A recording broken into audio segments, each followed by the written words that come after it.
Hey guys, this is Johnny again, and now in this part of my tutorial series we will get finally into mixing. Now, but because I haven't uploaded any of my songs yet with my current production setup, except for the little bits in my previous tutorial parts, I feel kind of obligated to give you a little snippet of what it sounds like right now. So this is my song Mob. I'm not too fond of the title myself, but that's not important. Just listen into what it sounds like so you see what I'm going for.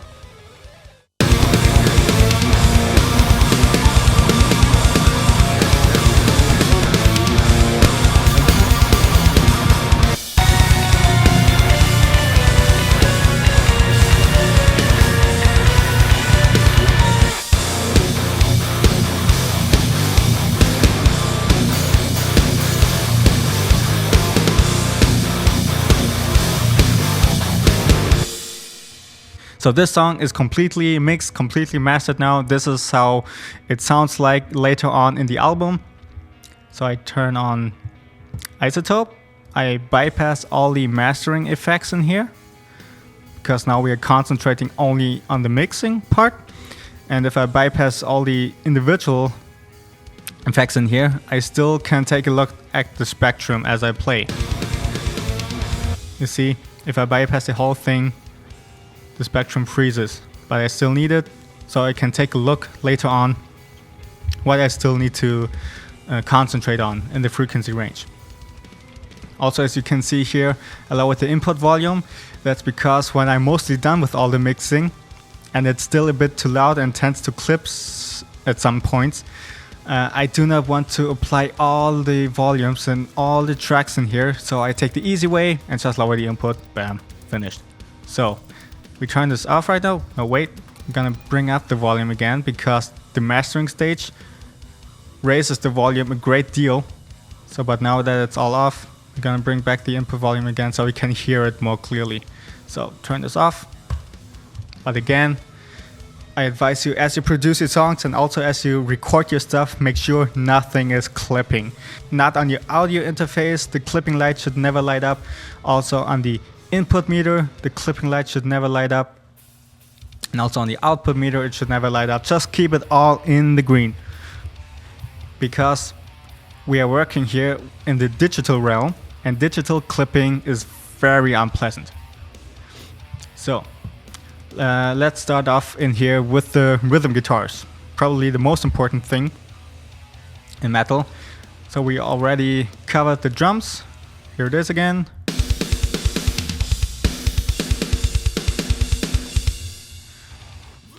So, as you can see, it's a bit more quiet, but I advise you work more quietly, keep it all more quiet to get a clear sound.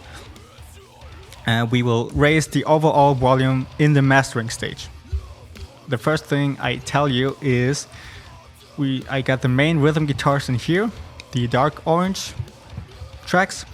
Those are being routed through this bus channel down here, which I just call rhythm. And as you can see here, I got the EQs applied to mix it. And this bus channel again is being routed through this bus channel, which I call main cap. And then here I got the impulse loader with all the impulses applied. Now you see I got 3 impulses, which makes the whole guitars very loud. So I just vaguely turn down the master output volume of the loader to get it in a sort of balance between guitars and drums already. So now let's talk about the volumes themselves. I turned the superior drummer to a specific volume, just somewhere in the green area that it doesn't clip. And then I apply all the volumes from all the tracks according to this. So my drums are my starting point. Okay, let's do it with the rhythm guitars then. I bypass all the effects in here. We will come to those later. Then single the rhythm guitars. No, I do not want those right now. Those are my second rhythm guitars. I want the main ones right now. Now the way I apply the volume is I turn it down so you don't hear it actually. Then I listen to the drums themselves. And then I turn up the volume until I get a nice balance between the two. I do not have a set volume for this. I apply it again and again for every song that I do. I only do it by ear, so you really need to train your ear again to find a nice balance between all the instruments. I know it takes a lot of time to get into this, and you may go crazy adjusting the volumes again and again, day after day, but at some points you are bound to get crazy. Now let's start off with this.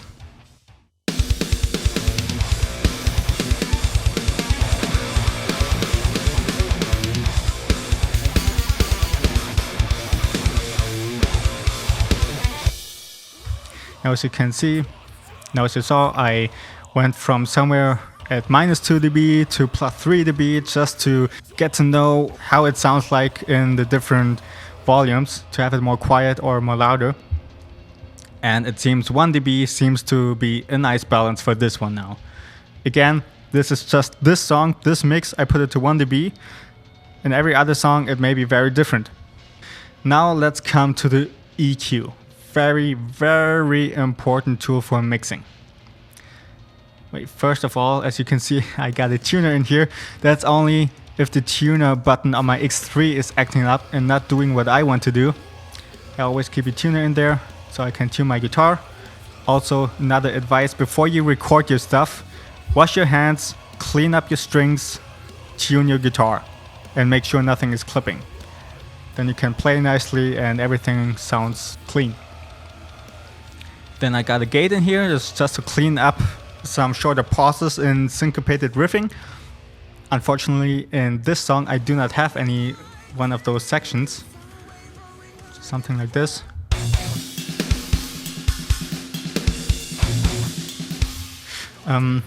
But as you can, if I turn this on, you can see it hits pretty sharply because I set the attack to 0.1 milliseconds, so that's very fast. It gives a nice sharp pick attack. The release also very fast to cut off and clean up nicely and sharply the way we like it for gent.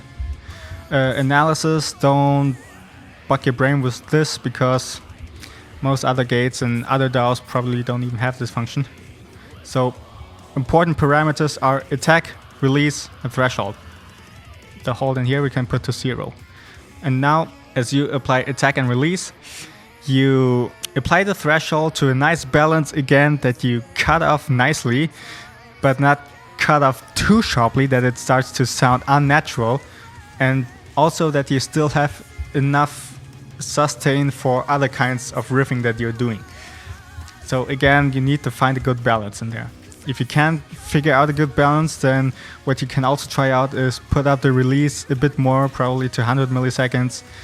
In this way, it doesn't cut up too sharply, but I like it nice and precise. So that's just the way I do it. Now let's come to the EQ. So again, my approach to EQ is first EQ, cut all the stuff that I do not want. Second EQ, boost the stuff that I do want. So let's turn this one on. And general rule of thumb is cut anything below 100 Hertz for the electric guitars. That's just the starting point. So I remind you at this point now, nothing that I say here is a set standard that will always work. As I keep saying, I always need to adjust things here and there for every track and every song. So this is just a guide and starting point. Please keep this in mind. So first thing I do is cut the low end. So you can start off with 100 Hertz, a nice high pass cut, and then sweep through the frequency until you find a nice balance that you cut out most of the rumbling and this whole general area down here that we keep for the bass guitar and the kick drum, but don't cut too much that your guitars start to sound wimpy. Of course, in heavy metal, we do not want wimpy guitars, we want them to be massive. Yeah, this already cleans up nicely actually. Of course, for this we want to listen to the guitars only.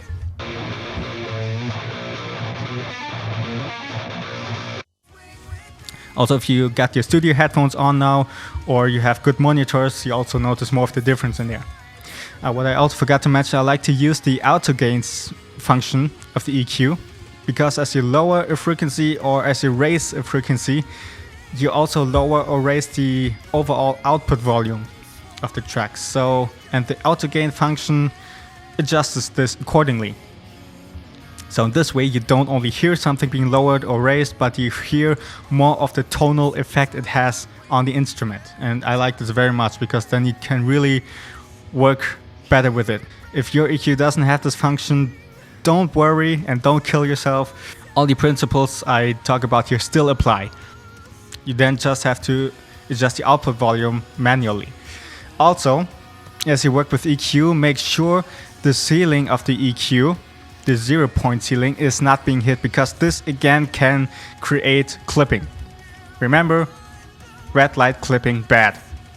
Now let me show you a riff up here, and now try to concentrate what happens at the low end as I plug the higher strings in there. Just listen in.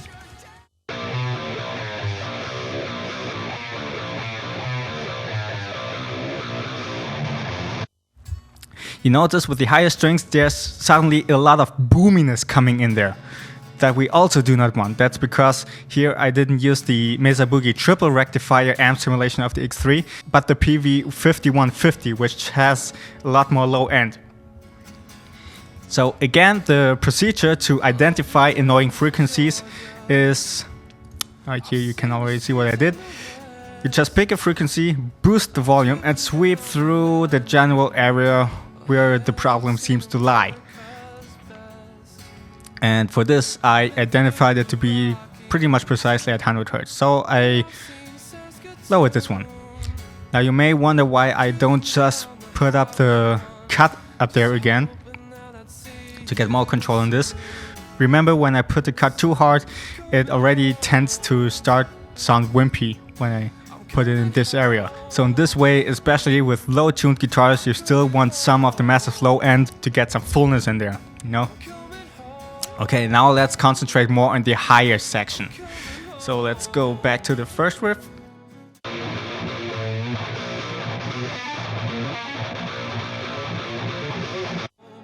Okay, you notice, as I said before, line 6 stuff tends to sound very scratchy and annoying in this 2 to 4 kilohertz section in this general area. Blah. So again, same procedure, boost one peak, sweep it through this general area until you find the most annoying spot. For this one, I identified it to be at 2.5 kilohertz, and I lowered this one rather widely because it's the whole general area. It's not just this one frequency, it's also the area around it. It's tending to sound very annoying, so that's that.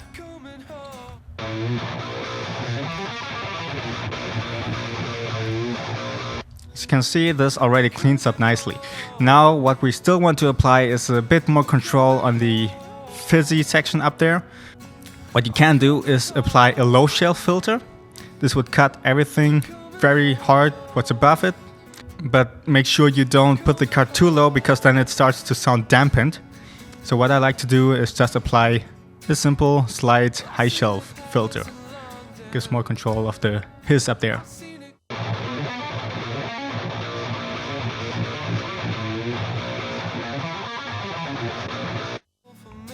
Now let's turn to the boosting EQ. Let's turn this on. I like to boost the guitars at 3 basic spots. At the low mid section to get more fullness in there. Especially, again, low tuned guitars, you need more fullness in there. Then the higher mid section to give it more of the genty tone, and also to make it sit better in the mix, because guitars are very mid-range focused instruments. And then I boost it at the high range section to give it more presence, more precision, more clearness. So for the low end, I like to choose somewhere around 250 Hz. Now be careful with the low end, because remember, at 50 Hz and 100 Hz we boosted the kick drum. At 200 Hz we got the snare drum boosted. We will still get to the bass guitar, but this one we will boost at 150 Hz, and now we got the electric guitar at 250 Hz. So you see, there's a lot of stuff very close to each other in the low section. That's why you need to be very pedantic in the low frequency area of your whole mix. Otherwise it can sound very messy. Now let's come to the high mid section. I like to boost it around 1.2 kilohertz. The genty pick attack mostly lies between 1 and 1.5 kilohertz in this general area. You probably already noticed I didn't tune my guitar too low in this song. Usually I play at drop AB, but this one is at standard BB. Sounds funny. So I boosted a bit higher. When I tune lower, I also put this higher mid focus a bit lower, sometimes even down to 800 hertz. Now the high section, for this one I boosted at 3.5 kilohertz or maybe even up to 4 kilohertz. Again, same procedure, boost one EQ band and sweep it through the general area until you find the nice sweet spot for your guitar tone. Also, as you do this, mix it in context of your whole song. So I would usually do this as the drums and the guitars are playing. So I just ran through this right now pretty quick. But really do this in context of the track. So because the guitars on their own may sound better without this EQ now, it sounds a bit sharper.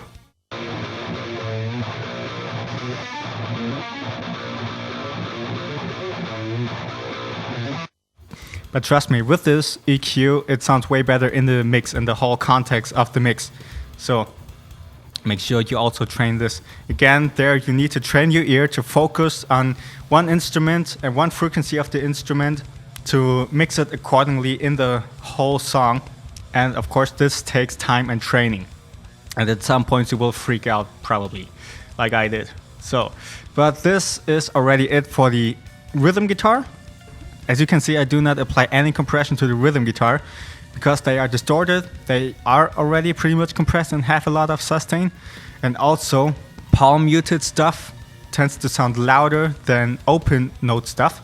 So if you apply compression, then those palm mutes would be compressed harder and also don't come out that massively in the song. So I like to just keep the compression away.